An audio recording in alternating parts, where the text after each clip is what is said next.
Okay, distinguished guests, ladies and gentlemen, good morning, good afternoon, and good evening. The fifth webinar of second AIWW on-air will begin shortly. For the online participant, please turn on your camera and wait for a while for the opening. Today's webinar will be in English, so for online participant, please select English by clicking interpretation function at the control bar. For online participant, on-site participants, please use the receiver if you need a translation. So most importantly, all the presentation files will be operated by the host. So please bring your mouse on the AWC host account and click the right button and pin the host. So yeah, we will begin our webinar in time, exactly on 4 o'clock on Korean time. Please wait for a while. Thank you.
Let's kick off our webinar.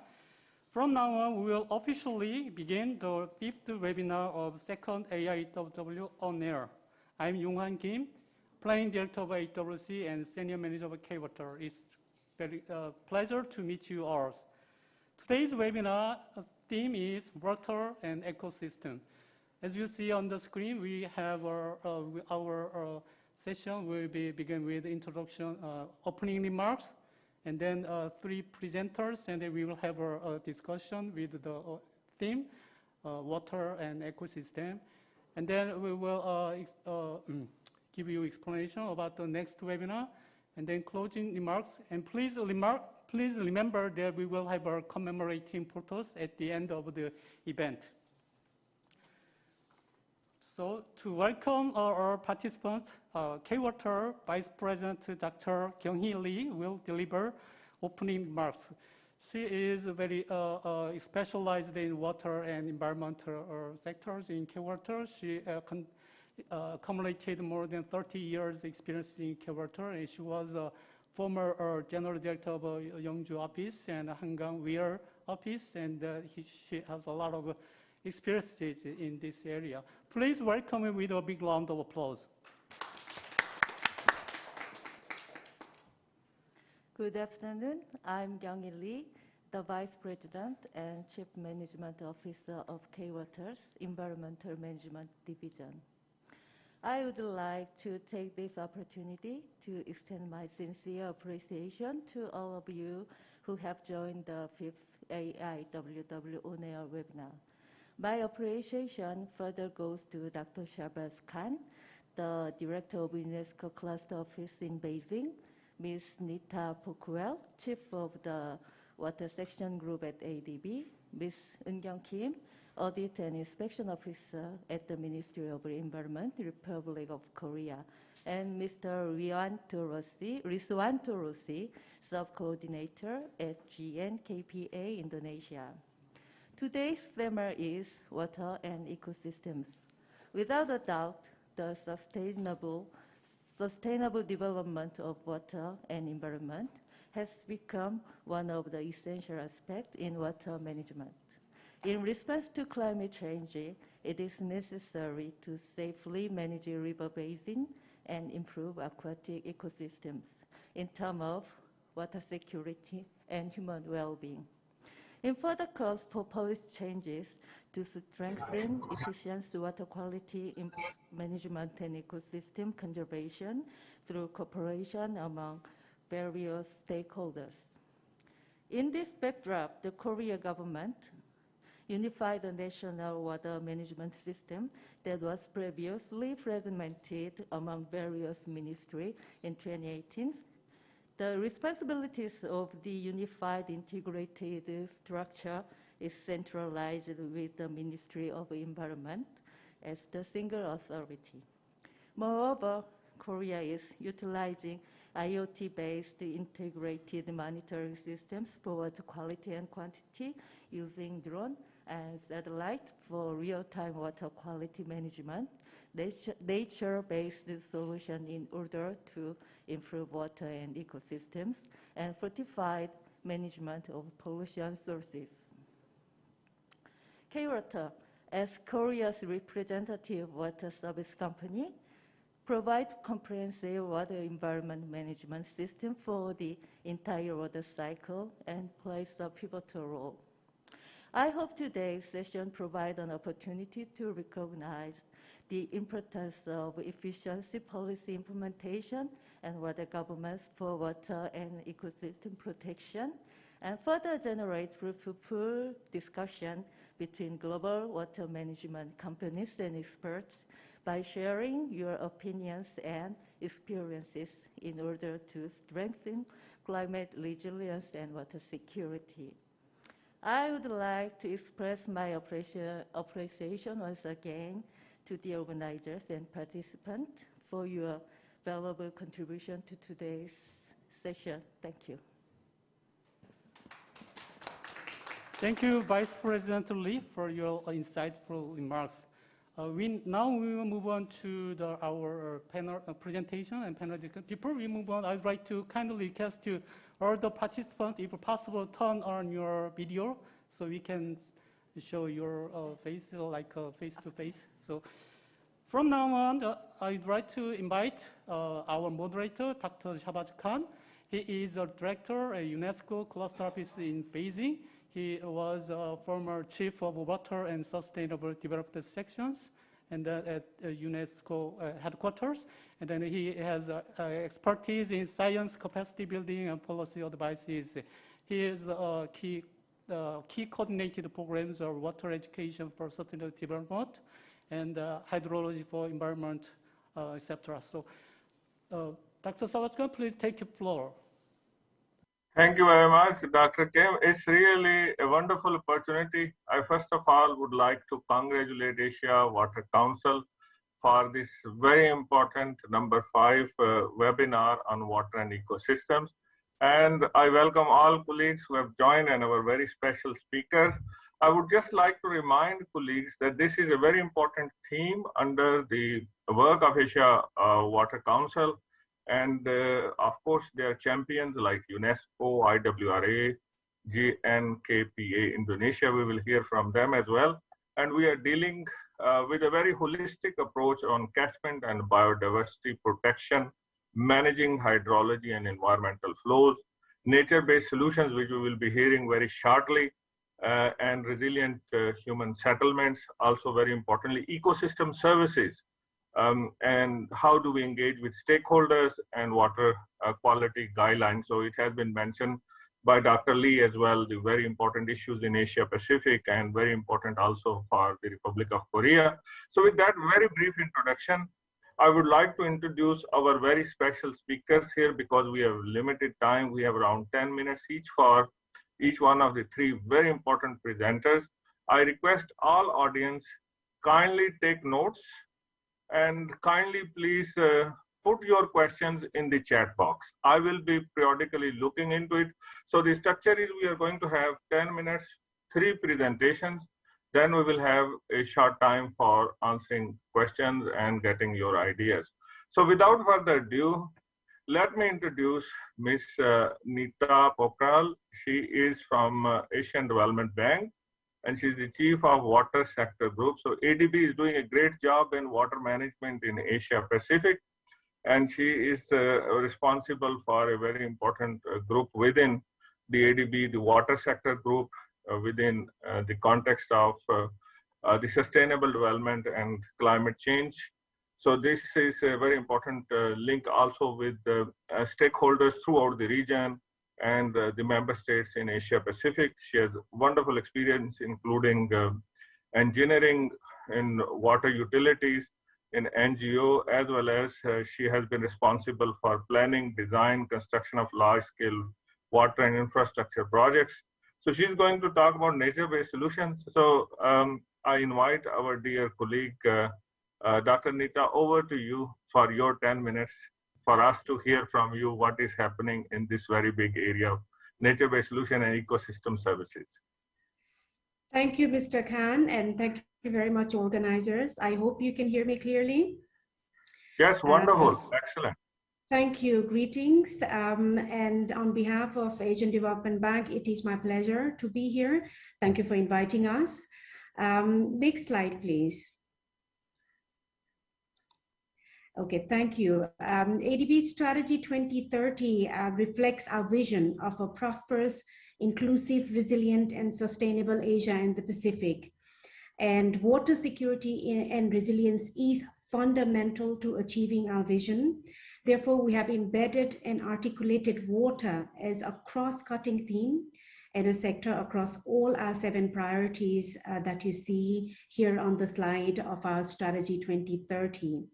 This is also reflected in our steadily increasing investments in the region to support our clients in improving water services, as well as integrating the management of water resources and ecosystems in the region. You probably know these things are public information. Our water sector commitment through our loans and grants in 2020 was just over or close to $2.5 billion. And in 2021, we see it growing, our expected pipeline through loans and grants in the water sector to over 4 billion, and 2022 onwards and growing. Next slide, please. Thank you very much. The recent COVID-19 pandemic, as we all know, it's not over yet. So I should say the ongoing COVID-19 pandemic has really underscored the need for us all to remain focused on resilience. Yes, we have to recover, but we must recover on the green and the blue path. And in ADB, we have made a very strong commitment on climate change financing and actions in our Strategy 2030. And all our water sector projects, we have a very methodic approach to giving significant contribution on adaptation and mitigation climate financing. But adaptation, our sector is very strong and contributes significantly. And as you can see here on the slide, the reason I put it is just to show that we use a risk-informed decision approach in helping our client design and implement our water sector projects. And you can see the screening tools we use. And as we move forward, we're looking at ways how we shift from climate proofing to fully adaptation type water projects. And this is really our goal. And we're also looking into how we align ADB operations with the Paris Agreement. Next slide, please. Thank you. And as we all know, nature-based solutions are pivotal, very key part of building long-term resilience. They not only improve the local environments by improving health of communities and the ecosystem, but also help build resilience of people by creating new jobs and livelihood. And here, my focus, we are a bank, is not to go into technical details because we find there are a lot of interesting solutions. They are increasingly recognized all around the world as an effective resilience solution. But our clients, and we deal with a lot of Ministry of Finance around our region who are our primary clients, and big private sector operators who still frequently ask, are they really reliable for our developing country or developing city context? What would be the easiest entry points, and how do we institutionalize this approach? So these questions, as practitioners and partners, must demystify, and it also shows the overwhelming dominance of gray infrastructure solutions that are currently in our urban planning processes. And the engineering framework and tools, if you see, are just laden by the traditional gray infrastructure. Therefore, in ADB, we are currently working with our partners and our clients to answer precisely these questions. We have a lot of new tools, again, simplistic. I think we rely on partners who have more technical tools on how to, but our tools are to simply convince why are nature-based solutions the resilience tools, and how they must enter into the policy, and why they must into the policy of the governments, and how they can be adopted by the projects in the ground. And we are doing precisely that by upscaling their uses, by integrating these tools into the urban planning, and supporting the adoption at various scales, geographic scales, through different concepts. And I will be talking about some of these examples that we have supported our clients with in the next few slides. Next, please. Thank you. So this example is from Philippines, where we are supporting the government to address very frequently experienced severe flooding in the Abra River. And here, our clients, we basically support our clients and we help them design these, is by integrating a mixture of nature-based solutions and bioengineering, traditional engineering solutions. So you'll see on the right-hand side, there is a comparison of a fully engineered solution, a fully nature-based solution, and an integrated solution. So again, I'm speaking here, what is a simple tool? I mean, these are the tools we use to convince, to say, what would it be cost? What are the gains? If you use these fully nature-based solutions, which is in the middle, it is seen, it's, we, in our simple terms, we call it room for the river.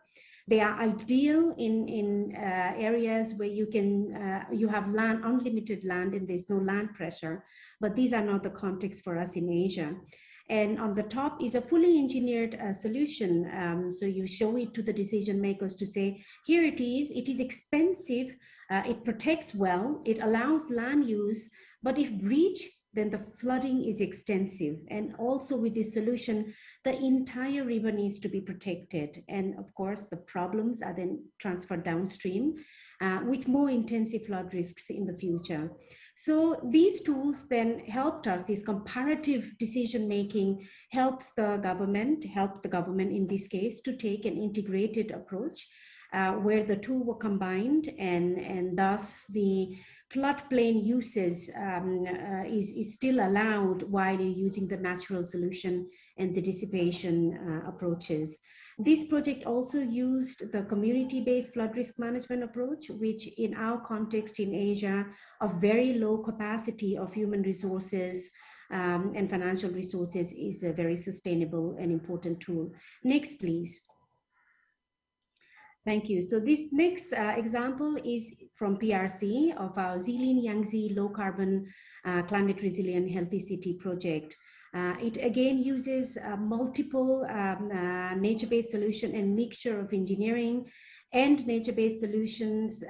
So instead of using the engineering drains, it uses natural drains through vegetations, uses the creeks, instead of building all surface drains. And while the vegetation are decreasing the flow velocities, they also increase storage around the creeks. And in addition, it's also increasing groundwater recharge, capturing sediment and associated pollution.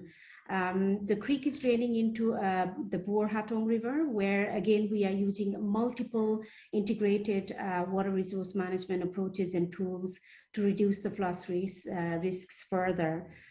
Next, please. In the interest of time, I'll just give a short glimpses of this project, and I of course welcome you to send if you have more detailed questions through email. So the next example, next slide, please, is about Bagmati River Improvement Project in Nepal. This project is supporting the government. It's most advanced compared to other projects. The other ones are just newer projects in our portfolio. They supported this rehabilitation of Bagmati River, which lies in the capital of Nepal, Kathmandu. It is heavily polluted. You can see in this slide pictures of it. It's practically used as a sewer and a dumping channel for garbage. So through ADB's support, we've had multiple loans and grants to government of Nepal, focusing on Kathmandu Valley's water security and sanitation security. Government is building collection of collector sewers and connecting the previously open sewers. And the land uses for these are being landscape. Again, a mixture approach, a lot of engineering, traditional sewers being built, but at the same time, very heavy nature-based solution approach is being used. If you could go to the next slide, please. Thank you. So you can see the on the left-hand side the approach of a three-tiered solution, all with appropriate protection like willows and vegetated gabions were used for the low flow channel. And you can see the small walls for the middle terrace and the flood walls at the upper terrace do allow some flooding to happen. And then the flooding will return into the river during extreme events. And you can see the greenery of the lower terraces have natural vegetation. On the right-hand side, you will see the middle terraces are being used for sports, yoga, and other activities. So in very land-pressured context of Asia, Asian cities, these uses of floodplains or different terraces approaches are important to allow people to use that while there is no luxury of fully doing the room to the river approach. And you can see here how the improvement is quite visible already, and communities are also using this space every day. And finally, this approach of using NGOs and communities and having a very strong awareness and community involvement campaign has also worked well in this process. We are doing, again, making not only the ecosystem resilience, but also people resilience and approaches resilient to sustain for this rehabilitation exercise. Dear Nita, can you conclude? We are running short of time now. Sure. This is my last slide, which is about Pakistan. And I will keep it very short. This project similarly combines nature-based solutions with engineering solutions, uses remote sensing for spatial risk assessment, supports development of framework for private sector investment. And in interest of time, I'll just stop here with the conclusion that we must find tools to help government integrate, put this into the policy. Nature-based solutions, how do we do it are well and good, but do we feature in the planning of our governments? And answering these questions, how do we make them feature and integrate into the urban development is the key. And let's all try to do that as partners. Thank you very much. I stop here. Thank you very much, dear Nita. You have really given us a very good overview of how nature-based solutions work, and you've given us practical examples within a very short period of time. It's such a big topic. In 2018, UNESCO World Water Assessment Program published a very special World Water Development Report on the nature-based solutions. So I'm sure colleagues can follow that and can ask you questions. There are already questions for you, for which we will come back to you. Thank you again. Now I move to Dr. Yun Young Kim.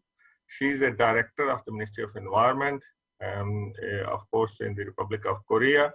I really like her background. She's doing an amazing work, including her PhD was on environmentally sustainable planning frameworks for South Korea, lessons from local plan making in England. So you can imagine she's linking North-South and South-South. So, and she has been working for more than 20 years on the National Environmental Conservation Policy, media public relations, chemical safety of industry. So we are very lucky to have her. So over to you, Dr. Kim, for your very interesting presentation about blue-green networks and in the Republic of Korea. Over to you, Dr. Kim. Thank you very much, Mr. Khan. And hello, everybody. I am Eun Kyung-gi from the Ministry of Environment. I am very happy to share a Korean case with you today, which is on Korea's Green-Blue Network for Water and Ecosystem. My presentation will be focused on waterfront management surrounding a dam named Daecheong.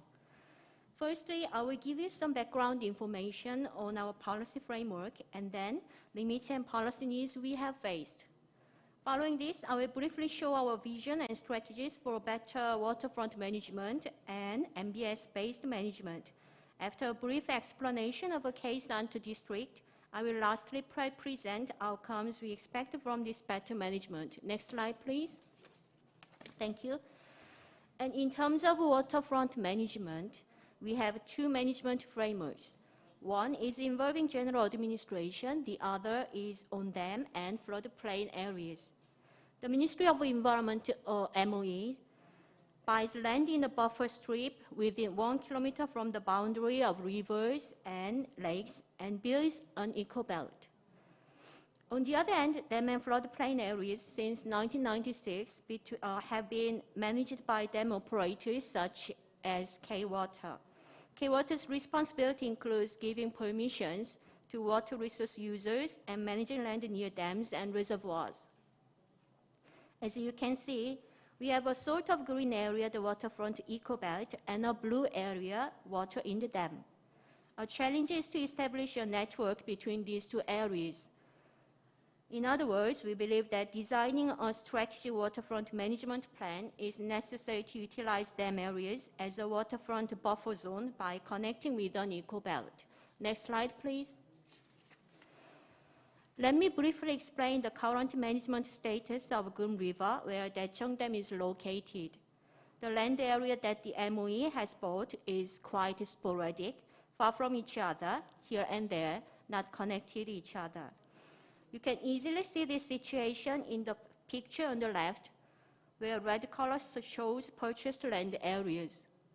As of December in 2018, only 1.3% of land, 15.5 square kilometers, is bought by the Ministry of Environment. In the land adjacent to water body, there exists a number of cultivations, including illegal ones. In Daecheong Dam, 362 cultivations are observed. As you can see in the table, 349 cases are permitted and 13 not permitted. Regardless of its legal status, cultivation leads to increasing non-poisonous pollution, which is the policy issue we have to tackle. We think floodplain areas can be functioning as a waterfront buffer zone based on nature-based solutions, and the effectiveness can be much more enhanced by a linkage with an eco-belt. Next, please. Thank you. This slide shows our vision and strategies for a better management to restore the floodplain areas in Daecheong. Our vision is to build waterfront where people and the nature harmonize each other. To bring this vision into reality, we have set up 4 strategies, as you could see. Firstly, we will tackle climate change issue through GBN Green-Blue Network, and Mbs nature-based solution approaches. We will seek for diverse connectivities between a waterfront ecobelt and a floodplain area and create a more functional buffer zone by applying nature-based solutions. Secondly, we will protect biological habitats on the waterfront by connecting hydro and terrestrial ecosystems and providing a venue for diverse creatures. We will also secure clean water. We will enhance water supply in local communities by water reuse and circulation and reduce natural threat through a better regulation and control. Lastly, we will support residents and citizens to enjoy the nature. We will establish citizen-friendly facilities based on participatory governance. Next slide, please. Thank you. Next, please. Thank you. Let me further explain on our Mbs approach, which is considered as an effective measure to tackle climate change and urbanization issues. Based on the Mbs approach, we will turn the existing non-point sources, as you can see in the picture on the bottom, such as houses, cultivated areas, and facilities into ecological areas. The waterfront ecozone will be part of a green infrastructure inside and outside rivers and floodplain areas. The picture in the bottom shows that what I just mentioned. A range of participants such as residents, local authorities, NGOs, and dam operators will be involved in the course of actions. Next, please. Thank you. This slide is on the concept of our Green-Blue network in Green River as part of our ongoing research. The pictures show how the standalone ecobelt area and floodplain area will develop, extend, and connect to be a network. In the left picture, the red color represents a waterfront ecobelt, which the MOE has bought. The gray color represents floodplain area near the dam. You will see they are not connected at all. The waterfront ecobelt will be widening, but still not connected in the middle picture. When this belt expands and is connected to another belt area, our network will be clearly shown as in the right side picture. Thank you. Next, please. Thank you. This good picture from our ongoing research visualizes the outcome of our mission and strategies involving Anta district, part of Daecheong. Please note that our main aim is to restore land area adjacent to the water body first and enhance the connectivity. For the place of number 1, we are considering building a wetland to prevent point and non-point pollution. In number 2 place, which is full of abandoned paddies now, we will restore paddy wetlands with aquatic plants and initiate an experience program for citizens and residents. We will support the local community to plant landscape plants for economic benefits in number 6 and build an eco-friendly debris barrier to prevent the flow of waste. Number 14 area is naturally deteriorated and the ecosystem is fragmented now. We will restore the land to secure the horizontal and vertical connectivity. Next slide, please. Thank you. The last 2 slides show the outcomes that we expect from this case.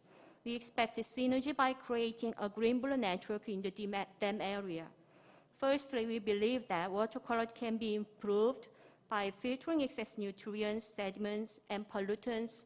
Total nitrogen will be reduced by 80%, and total phosphorus can be reduced by 77% according to a research result. The GBN, we also observe CO2. We estimate 104 tons of CO2 per year can be observed after the focused areas are restored.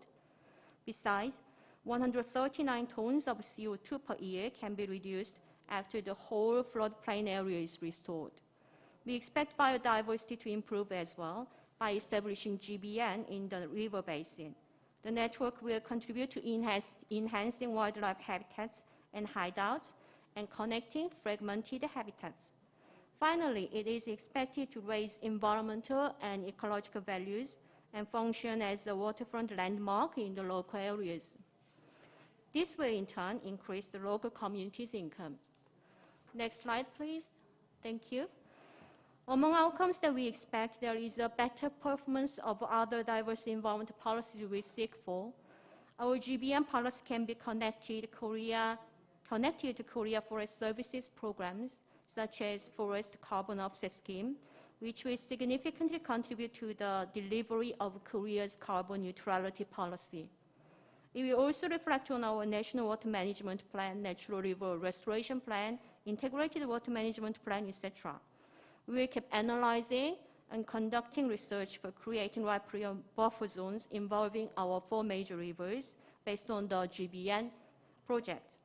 Payment for ecosystem services is one of the outcomes we expect.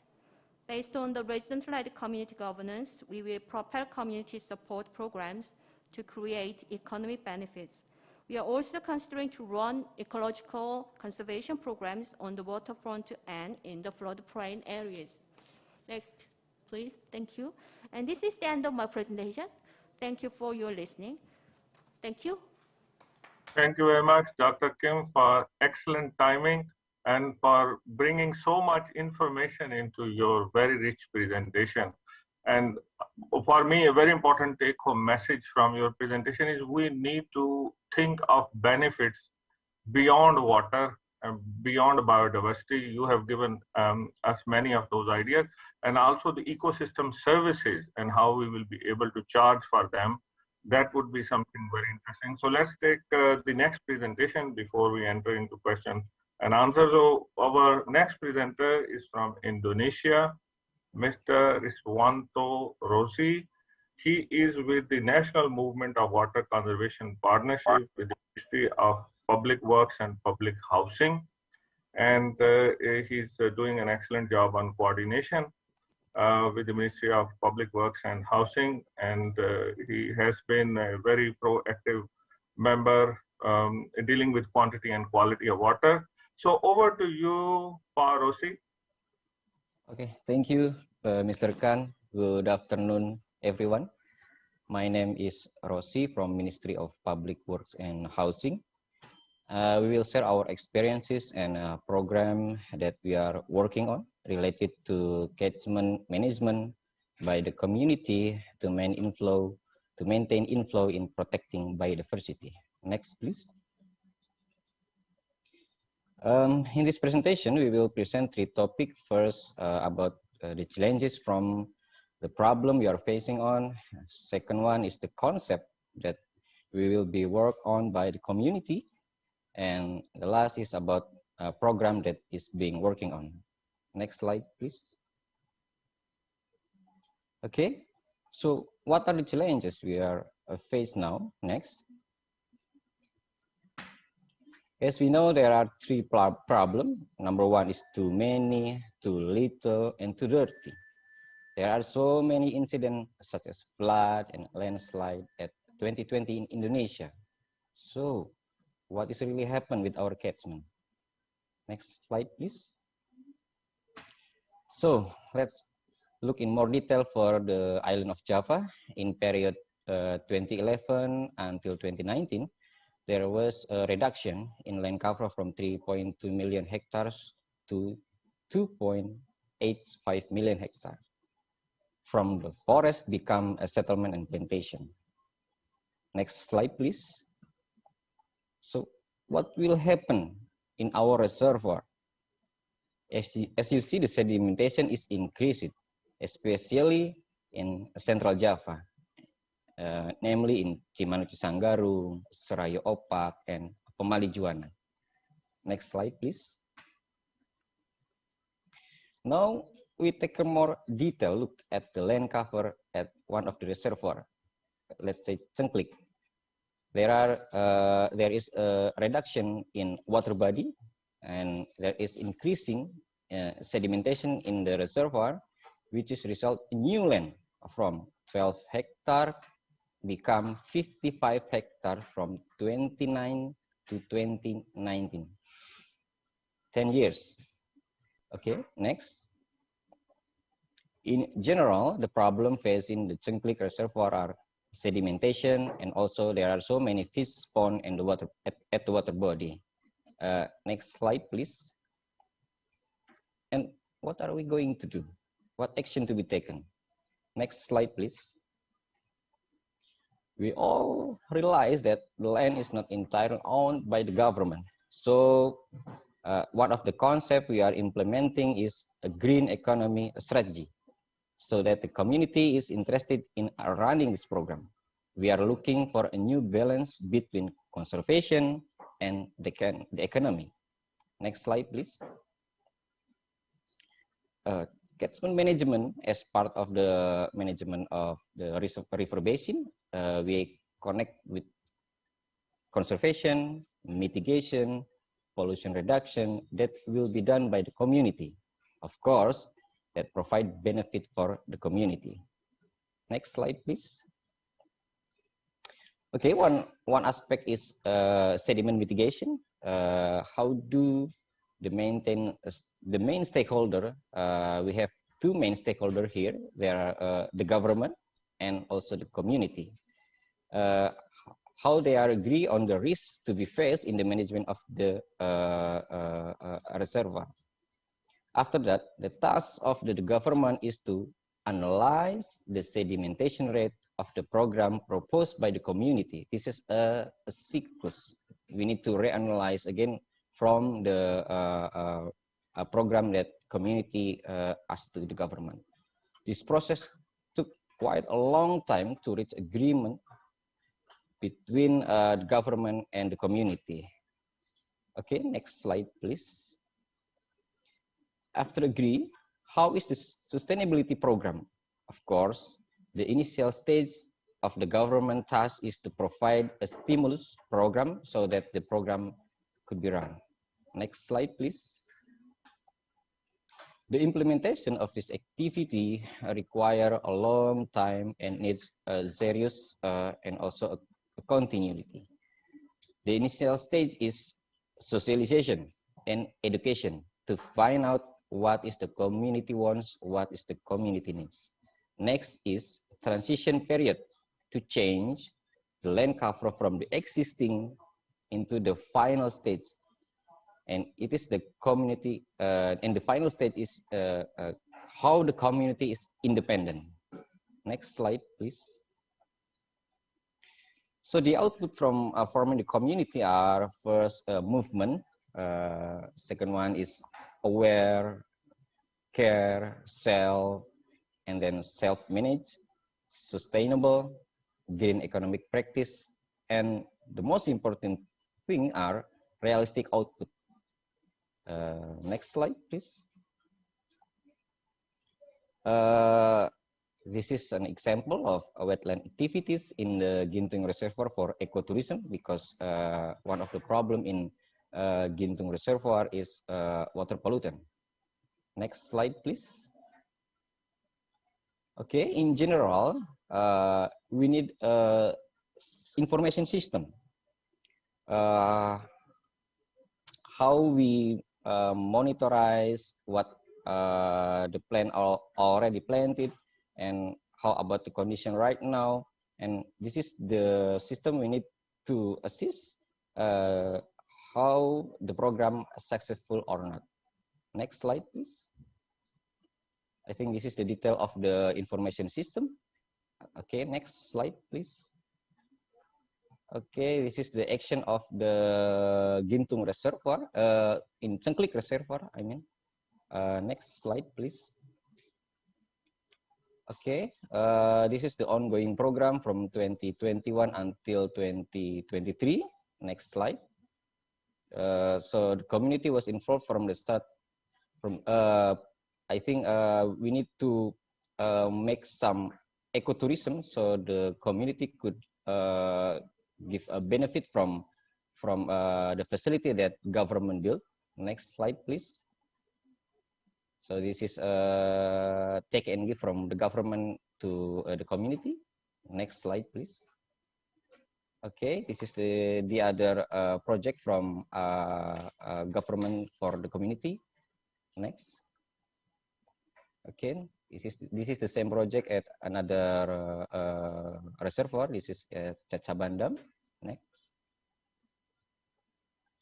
This is the reforestation from the community and also the government.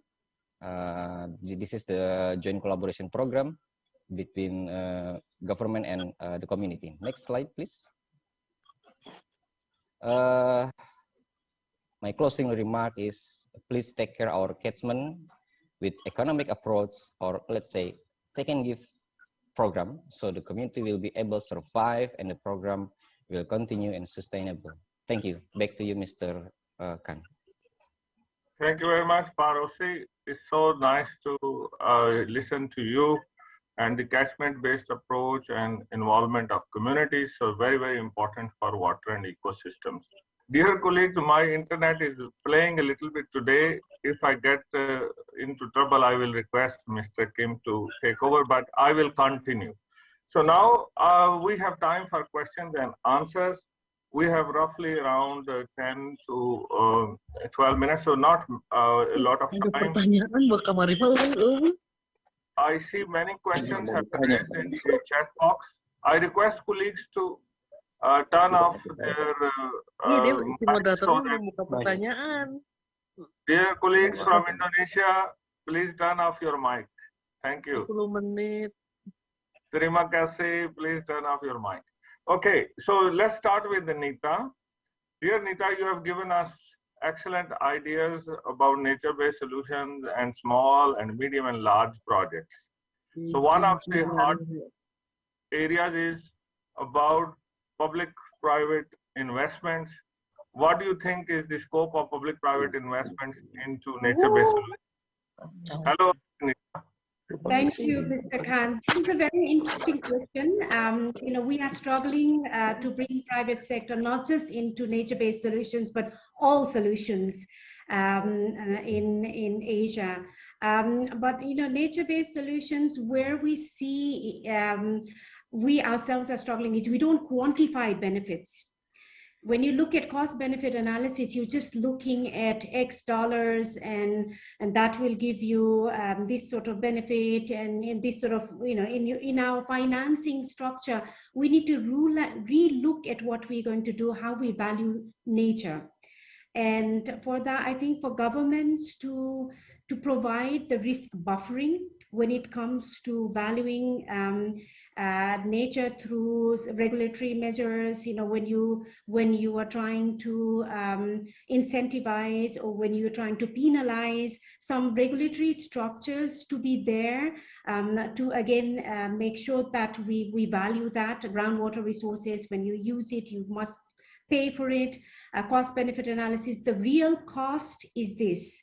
And real benefits when the nature-based solutions are used up will be not just the X, but X plus. You quantify every other benefit, the long-term health benefits to the ecosystem, to the resilience. And once we do this quantification, and once we buffer the risk that private sector foresees, once we bring some sort of payment structures, maybe through regulating for uses of nature, uses of resources such as groundwater, then I think we can make it more attractive to get private sector.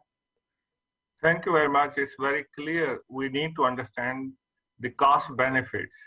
So for the private sector to be involved, they need to see the rate of return, what will come through, but also we need to quantify all the benefits. Can I ask a follow-up question, which was raised in the chat box, dear Nita? Because nature-based solutions usually take a lot of space as well, and they take a lot of time, and they need a lot of public participation. What are the kind of governance systems we need to put in place for nature-based system? Very brief answer, if you can, kindly. Sure. Again, you need to, as I said, you yourself answered it. They take a lot of time. You have to go upstream. With us, people like all multilaterals, bankers, financial partners, when governments come, they're in a rush to invest. And when you actually, that's why I kept saying, put it into your planning processes, and really look at it. They will cost time, they will take time. We do need to bring participation of communities, because without that, the ownership will not be there. Sustainability will not be there. It is not a quick fix like a gray infrastructure. So putting it in planning tool, recognizing they will take time, is where we have seen them work well. The governments, the examples we gave you, they all took time to prepare. They were not just quick fix. Here is financiers, give us 200 million. These 200 million take probably double the time of any other gray infrastructure 2 million injection will take. So very clear. No, it's clear. That's why it's hard. but the benefits are much bigger and the sustainability of the projects is much more ensured. Ownership of the project is ensured. So thank you very much for your wonderful insights. Let me ask the next question to Dr. Young Kim. I am really impressed by your vertical and horizontal approach and this blue-green networks.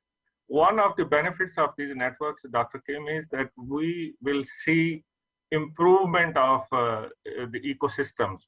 What kind of monitoring systems you are using to quantify the benefits of towards environment? Dr. Kim? Thank you for your question. And then first, we will monitor the basic and fundamental and actually which are very familiar to all the scientific research. We will monitor the kind of elements such as change in flora and fauna and some absorption amount of CO2 and some change in land cover. And then that kind of things that we are usually conducting. And also we are now trying to establish the payment systems for ecosystem. And then how to evaluate the values from ecosystem put into the just normal earth and then our social society. So in the long term, we are trying to establish the kind of system and then to give a legitimate legal basis. And then after that, I think we believe we can have establish a systematic approach to how to evaluate and how to monitor the health system, the health of the ecosystem. Thank you. Thank you very much. That's really a very comprehensive approach. We need to put the proper monitoring systems to be able to see what are the benefits to the ecosystem. Dr. Kim, I have a follow-up question from the chat box, which is, what is this blue-green network terminology? Is this something new? Is it only in the Republic of Korea? Can you please give a brief answer to that? Thank you for the question as well. Actually, before this webinar, I talked with the Ms. Lee about this concept, how much familiar we have been with this concept, and our conclusion, intermediate conclusion was actually it was not new to our system. We always have sought for the kind of combination between the greenery and blue area. And then now we are just trying to accelerate a better combination between green-blue network, because we have a legal system now by merging the function of, which was divided, but depending on the ministries, 2 ministries before, the Ministry of Transportation and Land, and then the Ministry of Environment. And we are now we have merged the functions which was divided into which lie with the 2 ministries. So I think we have the kind of legal basis to accelerate the kind of the concept which was not new, but actually is new now. Thank you.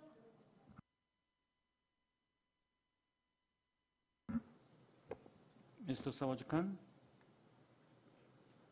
Mr. Sawaj-Khan, I think the connection problem that we have with Mr. Sawaj-Khan, and thank you so much, Ms. Kim's the question, the answer, and I think next question is going to be for Mr. Where's Mr.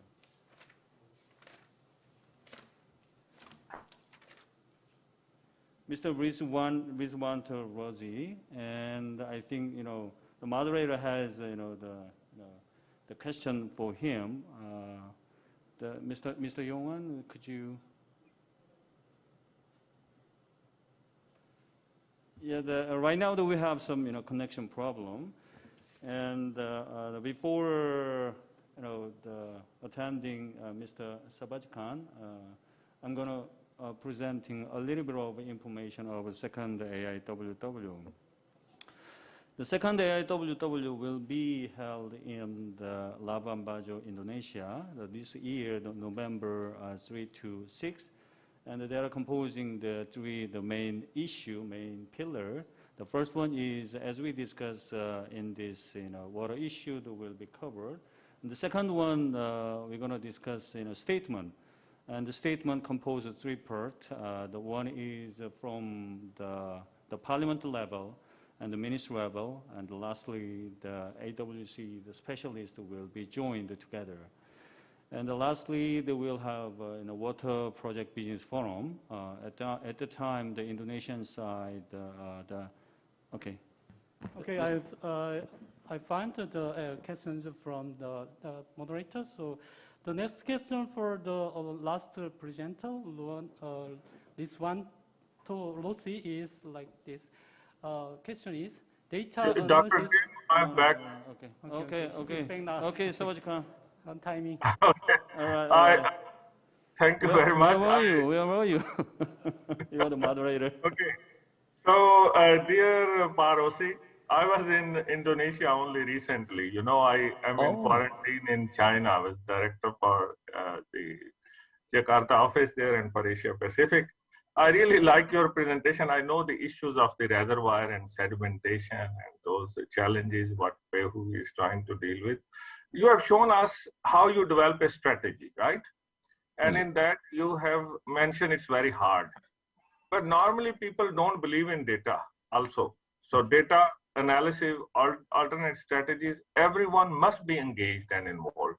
So can you give us your experience from Indonesia, how you engage with stakeholders right from the beginning of the data?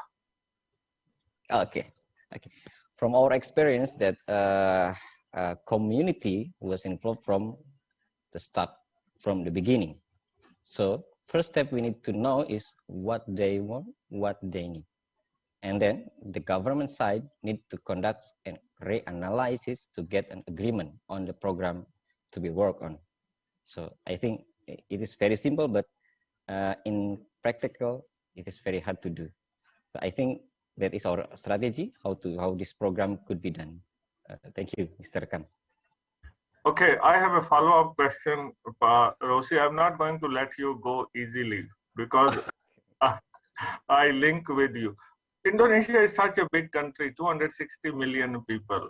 And one of the criticism of stakeholder engagement is it will take too long.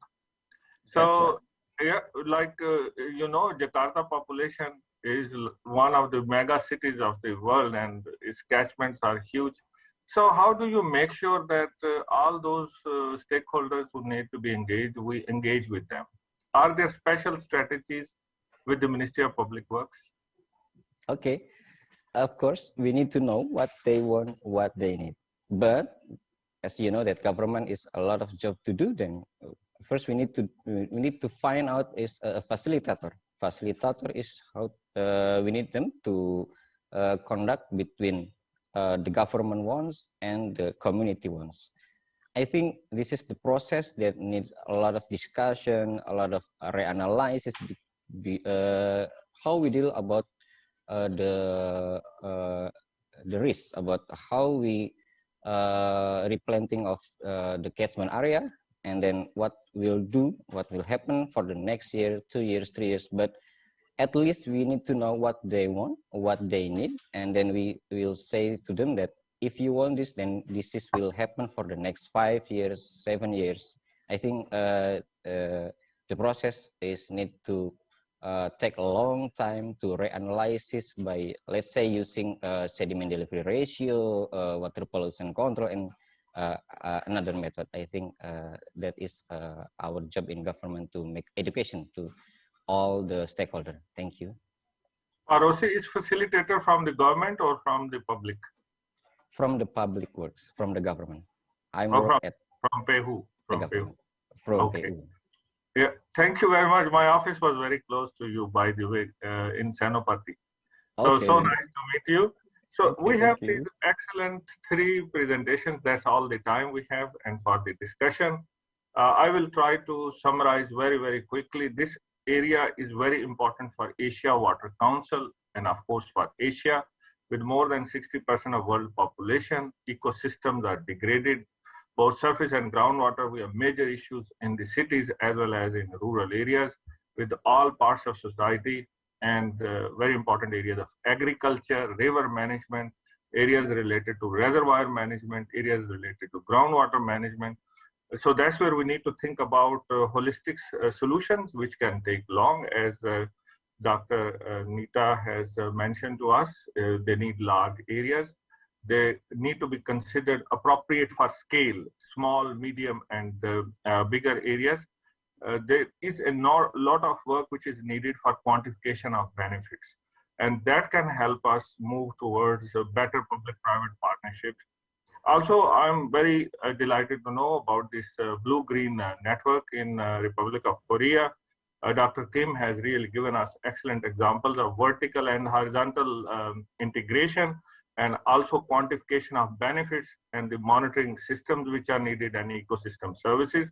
I also wish to draw your attention, look into eco-hydrology program of UNESCO. In Poland, we have a blue-green network for more than 15 years, and there are books about urban hydrology you may be able to follow, but certainly Republic of Korea's example is a great one. We also have a UNESCO center in the Republic of Korea about sustainable water management. They are doing a wonderful job. And this work about blue-green network in UNESCO Eco-Hydrology Center in Poland. And also very importantly, we heard from our dear Pa Rossi, an excellent example of how do we engage with the community. Community engagement, community empowerment, good governance systems, they're all very important to restore and manage ecosystem services. And big issues like sedimentation of reservoirs, they cannot be solved only by the engineering solutions. So with that, we are very delighted today to have more than 100 participants. This is really wonderful. And I see there are many questions about nature-based solutions, and the interest is so high. So our colleagues are promising they're going to give you more references. I gave you one reference of 2018 World Water Development Report of UNESCO, which is part of our contribution to UN Water. So that is a very important publication you can have a look on, and please follow our every year World Water Development Report, a link with World Water Assessment Program from our office in Perugia, Italy. And we value very highly this great leadership of Asia Water Council and K-Water. And we will be certainly looking forward to this very important second AIWW. And I'm sure Dr. Kim has already mentioned. So with that, I thank you. And I am very grateful for the excellent presentations and your keen interest in so many questions we could not answer. Feel free to send them by email. I'm sure our colleagues will be very happy to answer you. So thank you. Back to Mr. Kim. Okay, thank you, Dr.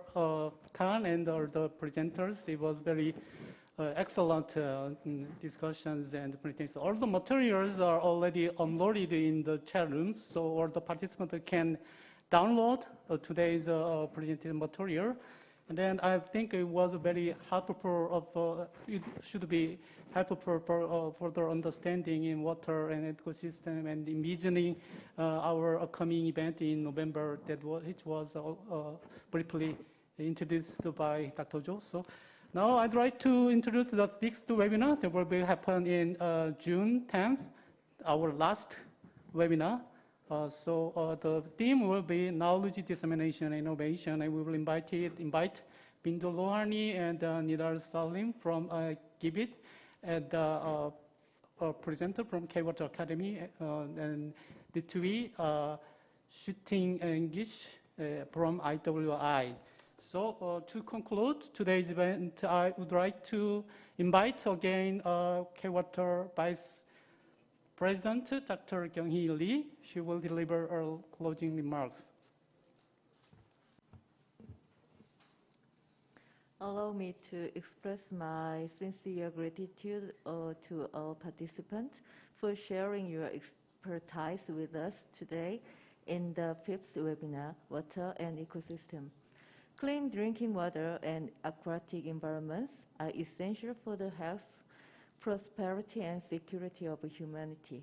However, clean water and sanitation and healthy aquatic environment have yet to be accomplished. Population growth and urbanization, industrialization, and pollution are posing great threat on maintaining stable water supply, sewage treatment, and water quality. Climate change further challenges the water section due to its adverse effects, such as irregular precipitation patterns, soil depletion, as well as increase in the frequency and intensity of drought and flood. Therefore, I sincerely hope that today's session to share water policy, innovation technology, and best practice for aquatic environment management will act as a stepping stone to resolve pervading water and ecosystem issues through global cooperation. Once again, I express my gratitude to all participants and hope to see you again during the second Asia International Water Week, scheduled to be held this November in Indonesia. Thank you. Thank you, Vice President, for the kind remarks. Lastly, as I mentioned, we would like to take a commemorate photos. So all the participants, please turn on your video and set position. For the on-site participants, please stand before the screen and we will take photos. Mr. Khan mentioned, we have more than 100 participants, so it's very meaningful time. So please wave your hands and smile, and then we will take pictures. Please wait for a while. Big smile, please wave your hands. Thank you, please.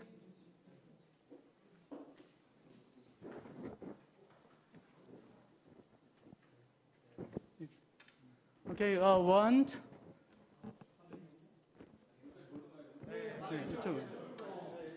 Okay, we are setting position on site, so please wait for us. Okay, once again, please wave your hands and with a big smile. Thank you. Okay. Okay, thank you for your participation and sharing your precious times. Now we officially conclude our remarks, and then I hope meet you again at the next last 6th webinar. See you again. Bye-bye. Bye-bye. Yeah, bye-bye and have a nice day all. Okay, thank you.